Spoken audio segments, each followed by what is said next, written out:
So welcome back.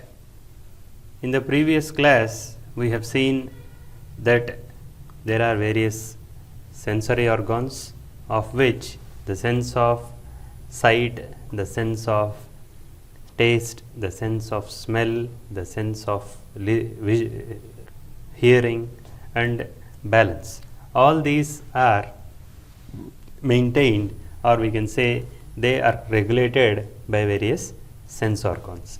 And here we are about to see that particular sense organ which is essential for hearing, and this organ which is essential for hearing is ear, or we can say the sense organ of hearing is ear. Generally this is also called as the organ of balance. So balance in the sense we are balancing our posture. So it means we are standing straight or we are standing in any particular position. So that particular position of the body or any part of a body, it depends upon the sensory information that the brain gets from different regions of the body, of which ear is also one particular part which is essential for the balance of the body. Now we will see them in detail about how the ear has become the organ of hearing and also the organ of balance.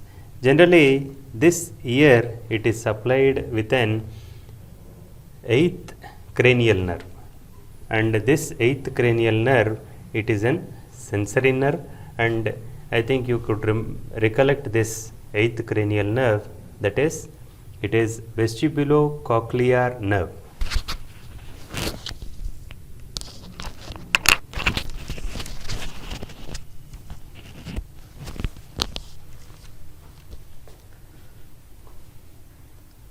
It is the eighth cranial nerve, and here this gets the sensory information from two different regions within the ear, that is called as vestibule and the cochlea. Hence it is also called as vestibulocochlear nerve, and this vestibulocochlear nerve, it is a sensory nerve that gets sensory information from the ear, and this helps us in hearing and also in maintenance of balance. And there are different regions in the brain. Generally it is divided into three different regions, that is outer ear, middle ear and inner ear. These are the three different regions in the brain, and all the different parts of these three different regions, they lie within the petrous portion of the temporal lobe. So we have seen that on either side of the cranium there are temporal bones, and this temporal bones have a bony cavity which is called as a petrous portion of temporal bone, and all the structures of the ear except the outer ear or the pinna, so which is visible, except this, all the other structures of the ear, they lie within the petrous portion of temporal bone. It means all these structures are protected by the cranium once again. And we can also say that these are very sensitive organs, and hence the cranium once again, it acts as a protective case for these structures of ear. Now let's see what are the three different regions of ear. So we have seen that ear consists of three different regions: the outer ear, middle ear and inner ear. Outer ear, it is necessary to collect the sound waves and also to direct these sound waves to the middle ear. So collection of sound waves from this vast space and directing these sound waves into the middle ear. So it is the purpose of this outer ear, and the regions, or we can say the different parts of this outer ear, are the pinna or external ear, and the external acoustic meatus. these are the two different parts of outer ear.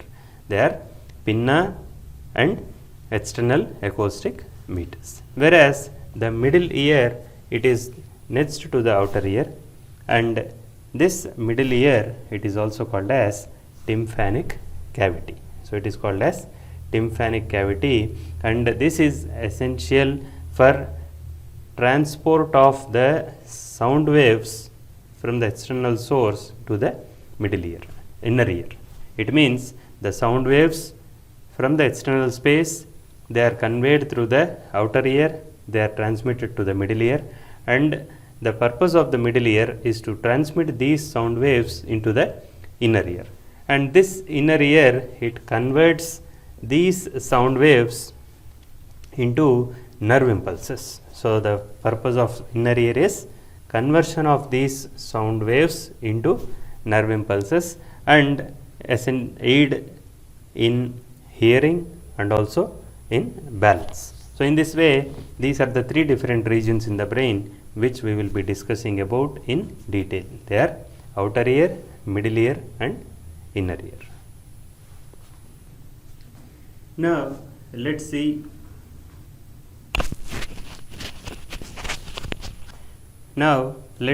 in detail about these three different regions of ear. So we have seen that the ear can be divided into three different regions. They are outer ear, middle ear and inner ear. Now we will see about the outer ear. The outer ear, it consists of two parts. They are pinna or the external ear, which we can see, and external acoustic meatus. So these are the two parts of outer ear. The pinna, or it is also called as auricle. The pinna is called as an auricle, and this, it is made up of fibroelastic cartilage. So we have seen in the connective tissues that there are three different types of cartilages. They are hyaline cartilage, elastic cartilage and fibroelastic cartilage. And this pinna or auricle, it is made up of fibroelastic cartilage, and it consists of many grooves. So when you see your ear, you can see that there are many grooves and there are many ridges. So the outermost prominent foldings are called as ridges, and this ridge which is more prominent or which lies out at the outermost region, it is called as helix. And there is an soft pliable tissue at the bottom which is called as lobule, and this is also called as ear lobule, and this is made up of fibrous tissue and adipose tissue, and it is richly supplied with blood vessels. So this is regarding the auricle of outer ear. So outer ear is nothing but, it is not only this particular region which is visible. There is other region called as external acoustic meatus which is invisible. So both together are called as the outer ear, and of the outer ear, that which is visible, it is called as auricle or pinna, and it has various grooves, it has various ridges. The prominent ridge is the helix, and it consists of a soft pliable tissue made of fibrous and adipose tissue which is called as lobule, and it is richly supplied with blood vessels, whereas ear is made up of fibroelastic cartilage. So the next part of outer ear is external acoustic meatus, and this external acoustic meatus, it is a small S-shaped tube, slightly S-shaped tube, so with about 2.5 centimeters in length, and this external acoustic meatus, it acts as a connection between the outer auricle to that of middle ear, and this external acoustic meatus, it is ending at the tympanic membrane, and this 1/3 of this external acoustic meatus, which lies laterally, it is present in this cartilaginous tissues, whereas 2/3 it lies in the petrous portion of temporal bone. So 1/3 it lies in the cartilaginous tissues and 2/3 it lies in the temporal bone. So it is very evident when you observe this in this diagram. So here you can see the auricle and auricle leading to external acoustic meatus, and this auricle, it has many grooves and ridges. The outermost ridge which is present at the outermost region, it is called as helix, and that soft pliable tissue is called as lobule, and this auricle, it extends into the ear through external acoustic meatus, a slightly S-shaped tube of about 2.5 centimeters in length, and it extends from the auricle to the tympanic membrane. And here you can see some portion, that is 1/3 of this external acoustic meatus, it lies towards the cartilaginous side, whereas 2/3 it lies within the petrous portion of temporal bone. And this external acoustic meatus, it ends at the tympanic membrane. So you can see in this diagram that tympanic membrane is the end of the external acoustic meatus, or we can say it is the end of this outer ear. So the outer ear, it consists of auricle or pinna and the external acoustic meatus. Now let's see what are the various structures that are present within this external acoustic meatus and what are the functions of external acoustic meatus. So this external acoustic meatus, it is also called as auditory canal, and there are many ceruminous glands.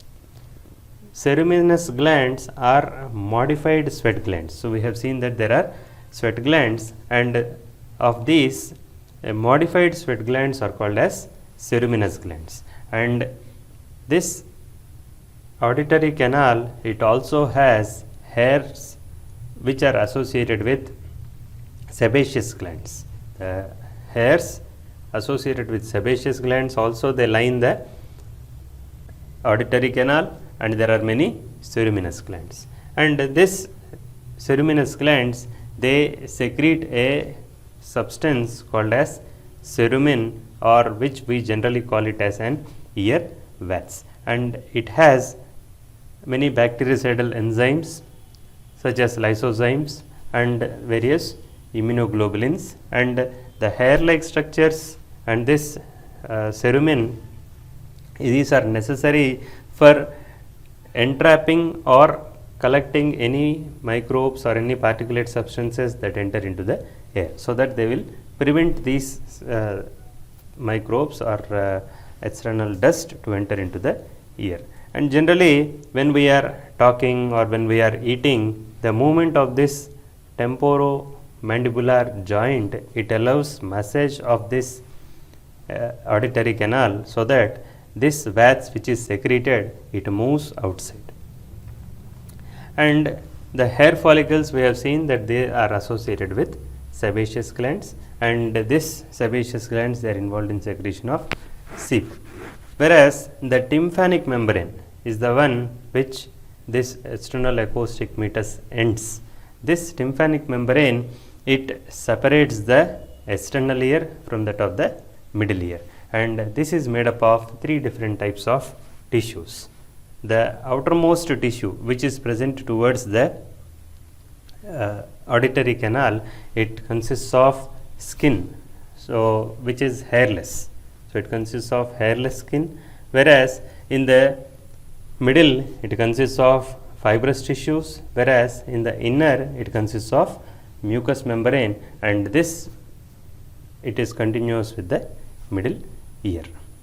So this is regarding the various parts of outer ear.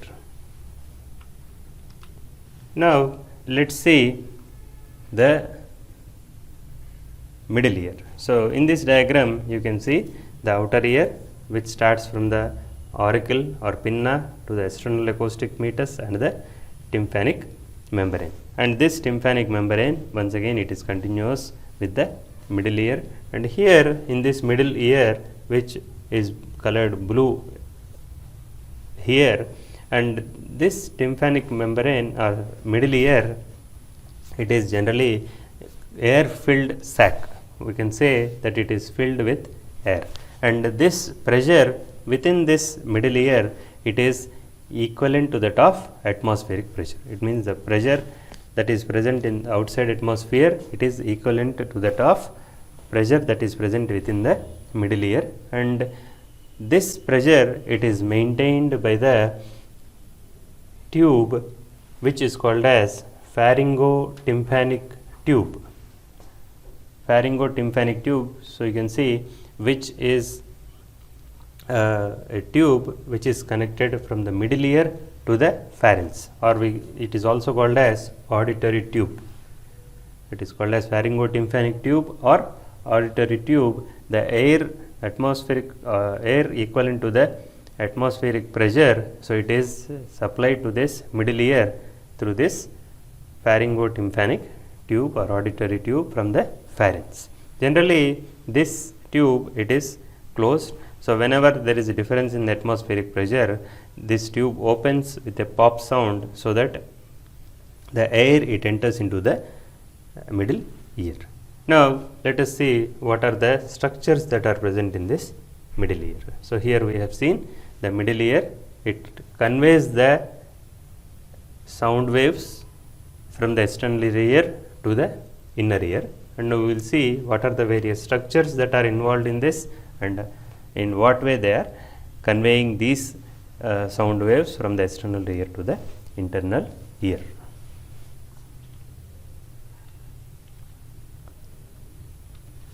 So here in this diagram you can see the tympanic membrane. So the tympanic membrane, this, it consists of 3 layers, of which the one which is present towards the outer ear, it is consists of hairless skin, whereas in the middle it consists of fibrous tissue, whereas in the inner, which is towards the middle ear, it consists of mucous membrane. And there are 3 different smallest bones in the body which are present in this middle ear. They are called as malleus, incus and stapes. So they are malleus, incus and stapes. So these are the 3 different types of smallest bones that are present in the middle ear, and these are named based upon the shape of that particular bones. So when you are asked to tell about the smallest bones in the body, then you should tell about this, the 3 bones which are present in the middle ear. They are malleus, incus and stapes. So malleus, so is the one which consists or which is attached to the tympanic membrane. So you can see malleus is an hammer shaped bone. Malleus is an hammer shaped bone with the handle that is attached to the tympanic membrane, and the head that forms a joint with the next bone, that is called as incus.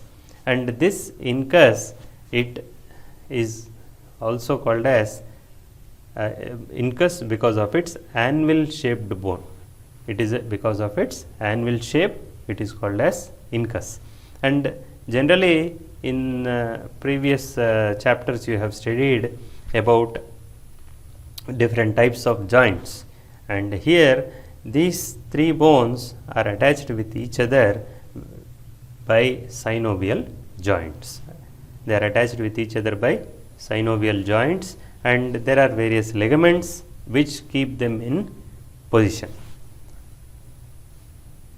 We have seen that the malleus, it is an hammer shaped bone which is having an handle which is attached to the tympanic membrane, and the head which forms a synovial joint with the incus. And incus, it is having an long process and it is having an short process. The short process, it forms attachment with the stirrup, or we can say it is called as stapes. This stapes is an bone which attaches the incus with that of inner ear, and here this stapes, it is having a foot process which covers the oval window which leads to that of inner ear.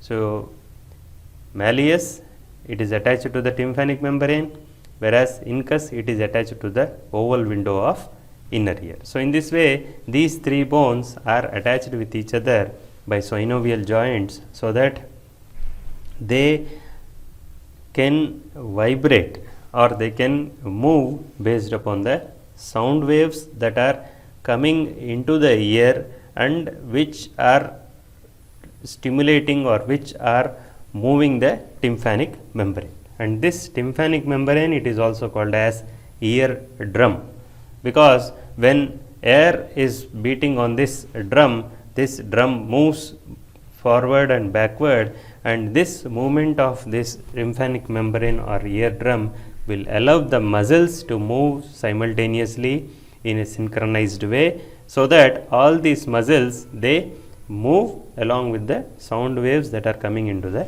inner ear. And this stapes, which is covering the oval window, also it moves the oval window. So this is regarding the structure of middle ear. And this middle ear is also called as tympanic cavity, which is an air filled cavity. So in this diagram, you can see how the outer ear, middle ear and inner ear are connected, and how the sound waves which are coming through the outer ear, they are moving the bones that are present in this middle ear, and which once again will move the oval window which is attached to the inner ear. And this movement is necessary for generating the impulses of hearing or balance. We will see that in detail after this. Now we have seen the structure of middle ear or the tympanic cavity, and now let's see the structure of inner ear.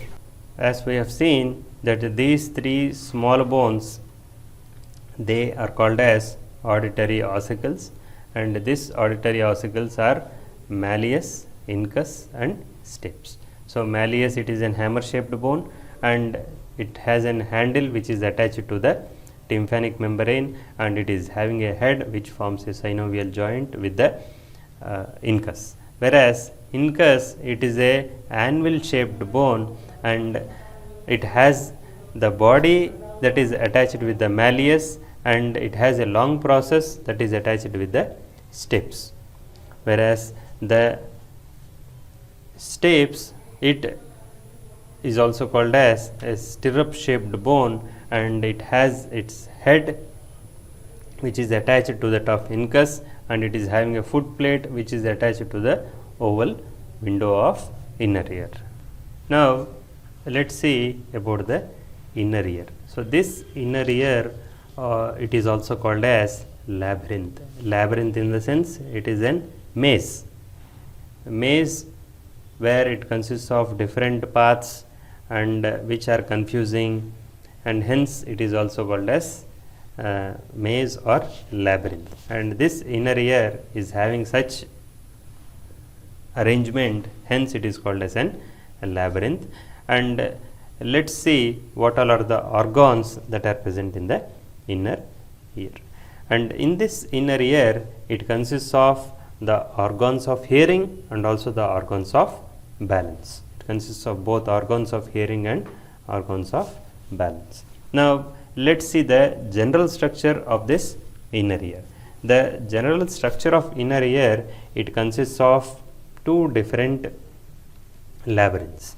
They are bony labyrinth or the labyrinth which lines the periosteum of temporal bone. So periosteum, it is the outermost layer of this petrous portion, and this bony labyrinth is one structure or what we can say, one labyrinth that is present in this petrous portion, and the other is membranous labyrinth, so which is underlying in the bony labyrinth. So bony labyrinth and membranous labyrinth are the two different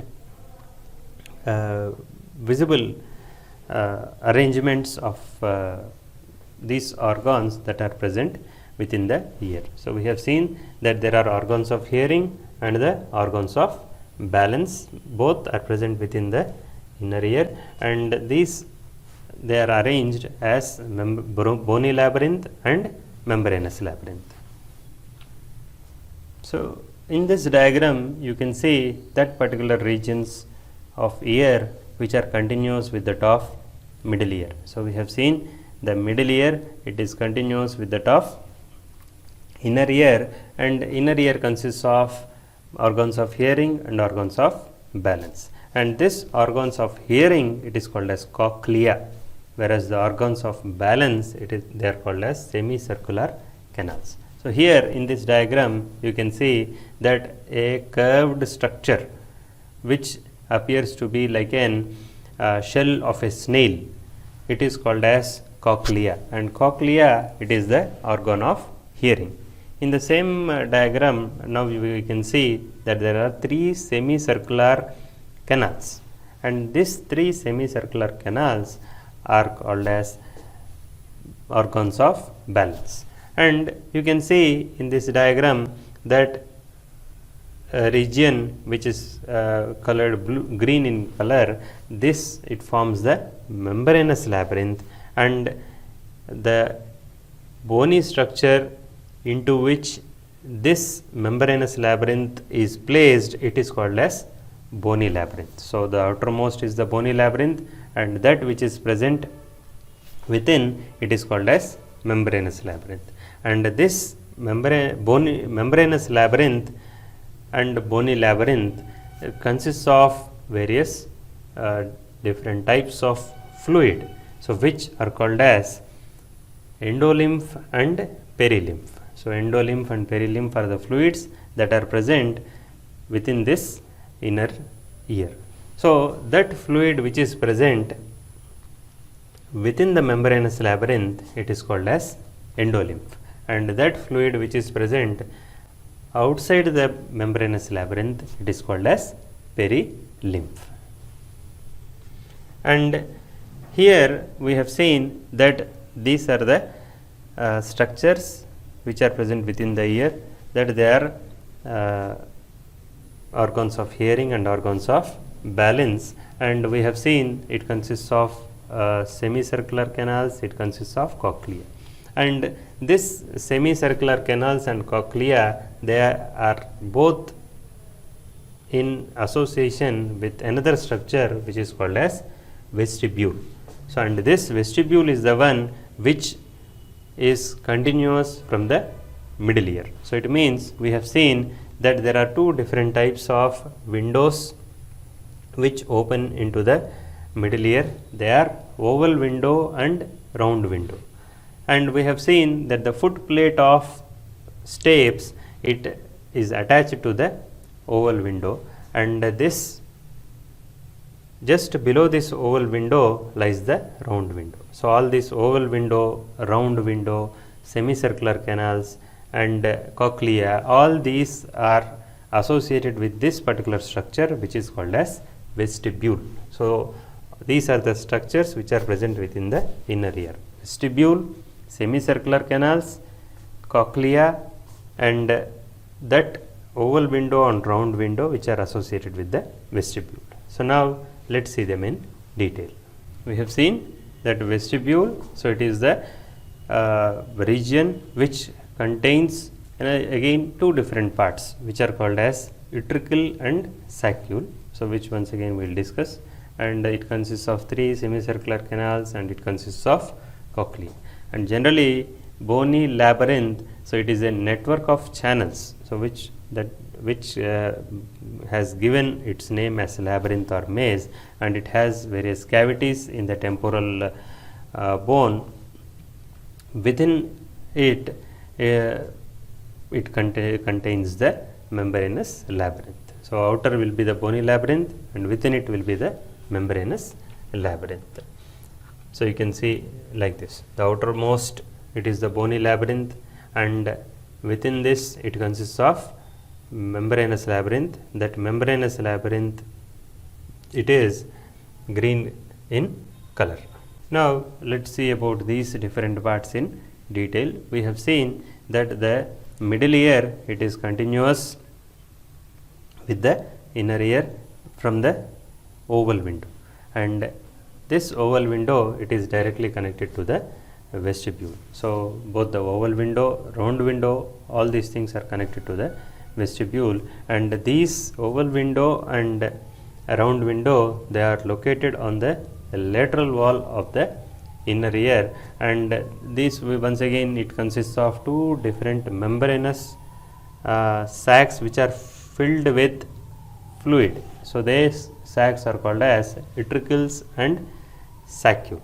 Utricle and saccule, and this saccule, it is necessary for maintenance of balance of posture. And we have seen that there are three different semicircular canals, and these semicircular canals are arranged in three planes of the space, and these are necessary to determine the position of our head in this space. We will see how these organs help us in determining the position of our space, or which helps us to maintain our posture and balance. Now the other structure which is present within the inner ear, and which is also called as organ of hearing, is the cochlea, and this cochlea, it coordinates with the vestibule. So we have seen the semicircular canals also coordinate with vestibule, and the cochlea also coordinates with the vestibule, and it is broad at the base and it is narrow at the apex, and this appears to be coiled in nature and appears to have a snail shell. When coming to this cross section of this cochlea, when this cochlea's cross section, you can find three different regions. They are scala vestibuli above, it consists of scala media in the middle, and scala tympani at the bottom. So scala vestibuli, scala media, and scala tympani. So you can see in this diagram. So this diagram, it is a cross section of cochlea which consists of three different chambers, and that chamber which is present above, it is called as scala vestibuli, and that chamber which is present below, it is called as scala tympani, and that chamber which is present in the middle, it is called as scala media, or this is also called as cochlear duct. That which is dark green in color, it is the scala media or tympanic membrane, or we can call it as this cochlear duct. And here we have seen scala vestibuli, it originates from the oval window. So the oval window which is connects the middle ear and the inner ear, and from the vestibule, the scala vestibuli, it originates, and it consists of perilymph. That region in the diagram, you can see it consists of perilymph in the scala vestibuli, whereas in that region which is present below, that is scala tympani. So this also it consists of perilymph, whereas that region which is present in the middle, which is called as cochlear duct or scala media, so it consists of endolymph. So perilymph is present above and below, whereas endolymph is present in the middle. And scala media or cochlear duct, it forms the membranous labyrinth, whereas that other two, it forms the bony labyrinth.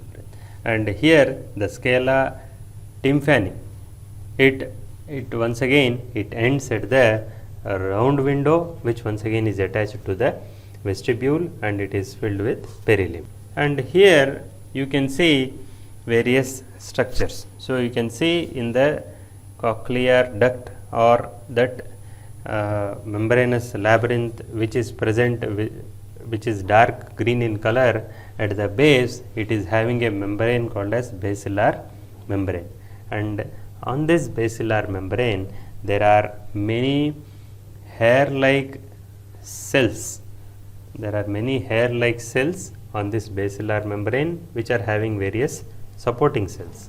So the basilar membrane has many supporting cells, and on this supporting cells are these hair-like structures, or we can call them as dendrites of those sensory nerves, so which carry sensory information and which form the cochlear nerve. So we have seen the ear, it is supplied with vestibulocochlear nerve, and this nerve which arises from this basilar membrane of the cochlea, it forms the cochlear part of vestibulocochlear nerve. So it means vestibulocochlear nerve, it consists of two sensory nerves.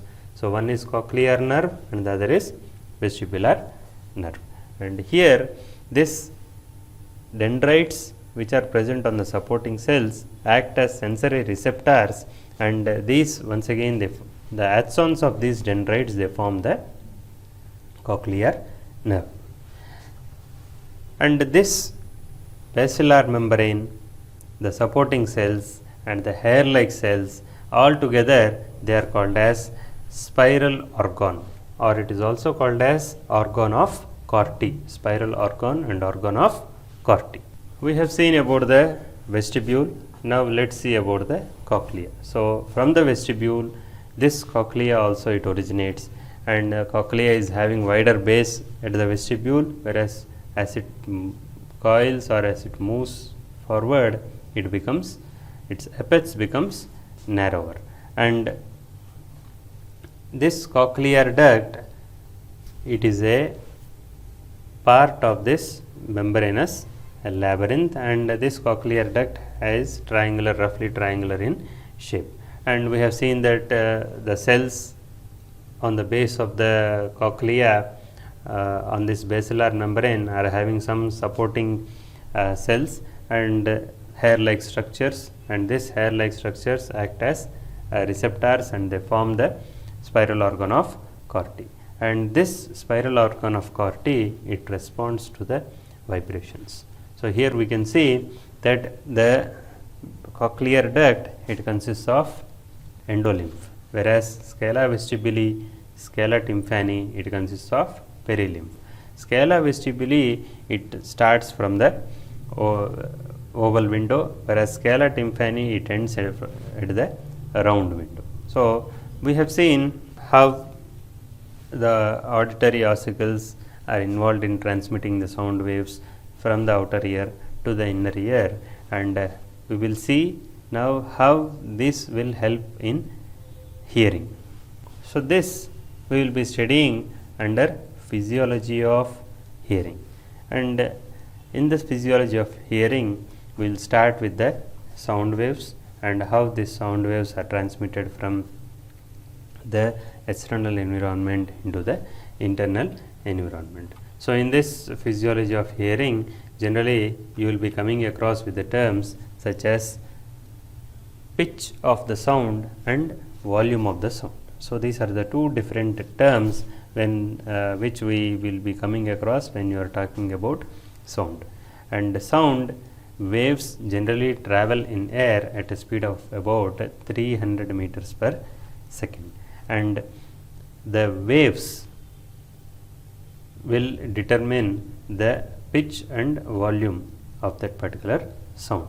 Generally those waves which are having high amplitude, so amplitude in the sense when these are measured, when the length of these waves, the height of these waves, if it is high, then we can say that the volume of the sound is more, and or we can say the amplitude of the sound is more. So you might have come across with the term such as amplifier, which is generally used in the case of connecting any speakers or something. Amplifier is nothing but which increases the volume of the sound, and this volume of the sound, or we can call it as magnitude of the sound, it determines the volume of sound. Whereas the pitch of a sound, it determines the sharpness of that particular sound. The sharpness of the sound, it can be determined or it can be identified based upon the number of waves per second, or we can also call it as frequency of that sound waves. If more the frequency, or we can say the more the number of waves in the given time or per second, the frequency is more, automatically the pitch also of that particular sound also is more. For example, when a sharp sound is having more frequency, the dull sound will have less frequency. It means the number of waves per second will be more in the case of high pitch sound, whereas it will be low in the case of low pitch sound. And in this diagram you can see how there are how a what is this high pitch sound and a low pitch sound is seen in the above, whereas high volume and low volume is seen in the diagram below. So the height of the waves will be less in the case of low volume sound. It will be, the height of the wave will be more in the case of high volume sound, and the number of waves per unit time will be more in the case of high pitch sounds, and the number of waves in a unit time will be less in the case of low pitch sounds. And generally this oracle, it collects the sound waves. It collects the sound waves from the external space and it directs the sound waves into the external acoustic meters or auditory canal, and this auditory canal, it directs, or we can say it causes vibration of the tympanic membrane. The sound waves which enter into the auditory canal, it causes vibration of tympanic membrane, and these vibrations are transmitted into the inner ear, and they are also amplified by the movements of these auditory ossicles. The auditory ossicles that are malleus, incus and stapes, they are continuously moving because of this movement of tympanic membrane. And this stapes, which is the last bone in these three, it moves into, or we can say to and fro. It moves, as we have seen, the foot plate of the stapes, it is attached to the oval window, and this movement of stapes, it moves the oval window in and out. And as we can see, as when we see any speaker, so we can see the movement of speaker when we are playing at an high volume or high pitch. In the same way, that oval window also, it moves the is moved by this steps, and this causes the movement of fluid, that is endolymph. We have seen that scala vestibuli, it is continuous with the oval window, and scala vestibuli is filled with a fluid which is called as perilymph, and movement of this oval window, it causes movement of this perilymph that is present in the scala vestibuli, so that this fluid waves of in the perilymph, in the scala vestibuli, it causes pressure, changes in pressure on the cochlear duct or scala media, and this leads to movement of fluid that is present in the cochlear duct. That fluid is called as endolymph. Once this fluid which is present in the scala vestibuli is moving, automatically the fluid that is present in the scala media or cochlear duct also it moves. So once it moves, automatically it consists of a tectorium or a plate like structure on the dendrites, on the spiral organ of Corti, and this movement of endolymph will cause stimulation of this tectorium or stimulation of these hair cells, so which leads to generation of impulses, and these impulses which are generated here are transmitted through the cochlear nerve, and from there it reaches to the medulla. So in the medulla, it is nothing but it is region in the brainstem, and this impulses from the ear will be carried to the medulla, and from there this medulla means some nerves they come here in the medulla, and some nerves they undergo crossing over from one region to the other side, from this side to the other this side. Some nerves they do not undergo crossover. So from medulla once again they are conveyed to the hearing area in the temporal lobe. So they are conveyed to the hearing area in the temporal lobe, so that, or we can say that is the auditory area in the temporal lobe, where these impulses are perceived by the brain. So in this way the sound can be heard and understood by the brain. So in this diagram that is present above, you can see how the stapes is attached to the oval window of the bony labyrinth, and the fluid that is present in the bony labyrinth, that is the perilymph, and continuous movement of the stapes will lead to movement of the fluid, and this fluid once again it exerts pressure on the membranous labyrinth or the endolymph, and once the endolymph which is present in the cochlear duct is stimulated, the hair cells also will be stimulated, and this stimulation will lead to generation of nerve impulses, because there are sensory receptors there, and this nerve impulse are carried through the cochlear nerve, and once this cochlear nerve it moves out from this ear, it enters into the medulla, and from there to the auditory area of temporal bone. So here once again this sound from the cochlear duct, once again it is transmitted to the scala tympani, where this vibrations will be ended up at the round window. So here both oval window and round window are involved in the generation of sound. Now let's see about the balance. So in the previous case we have seen the physiology of hearing. Now we will see about the physiology of balance, how we are able to balance, and how we could know what is the position of our head in this space, and where I should keep my how I am standing, whether I am standing straight, all these things how we can know. That is physiology of balance.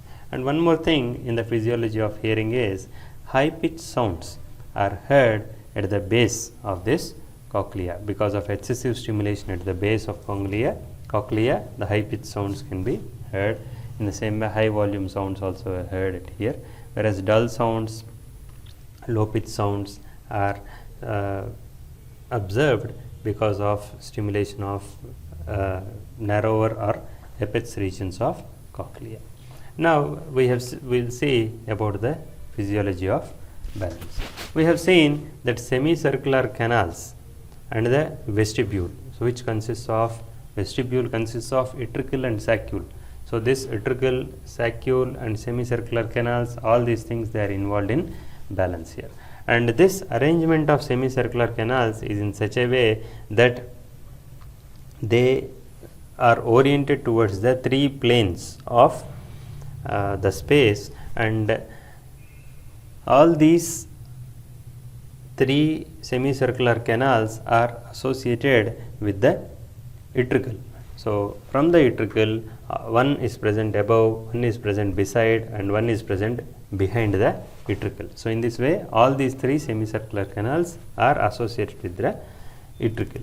And we have seen once again it consists of a bony labyrinth, it consists of membranous labyrinth, and generally when we tilt our head like this, so automatically the fluid which is present within this bony and membranous labyrinth, that is endolymph and perilymph, so it also gets tilted, and this change in position of the head can be felt by this change in fluid that is present in this bony and membranous labyrinth, and this leads to bending of the hair cells that are present within the membranous labyrinth, and they stimulate these sensory receptors in the semicircular canals. And this stimulated impulses or generated impulses are transmitted through the vestibular nerve, whereas that impulses which are generated in the cochlea are transmitted by the cochlear nerve,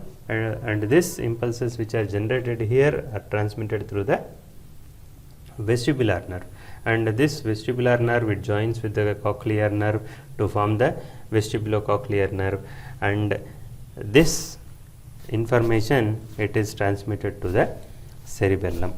And once again, the input from the eyes, the input from the proprioceptors, that is nothing but those receptors which are present in the joints and the muscles.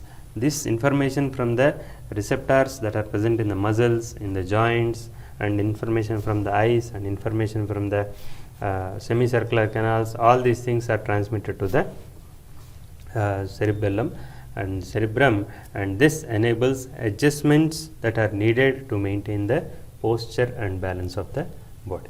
So in this way, the ear, it is not only the organ of hearing, but it is also the organ of balance. Thank you.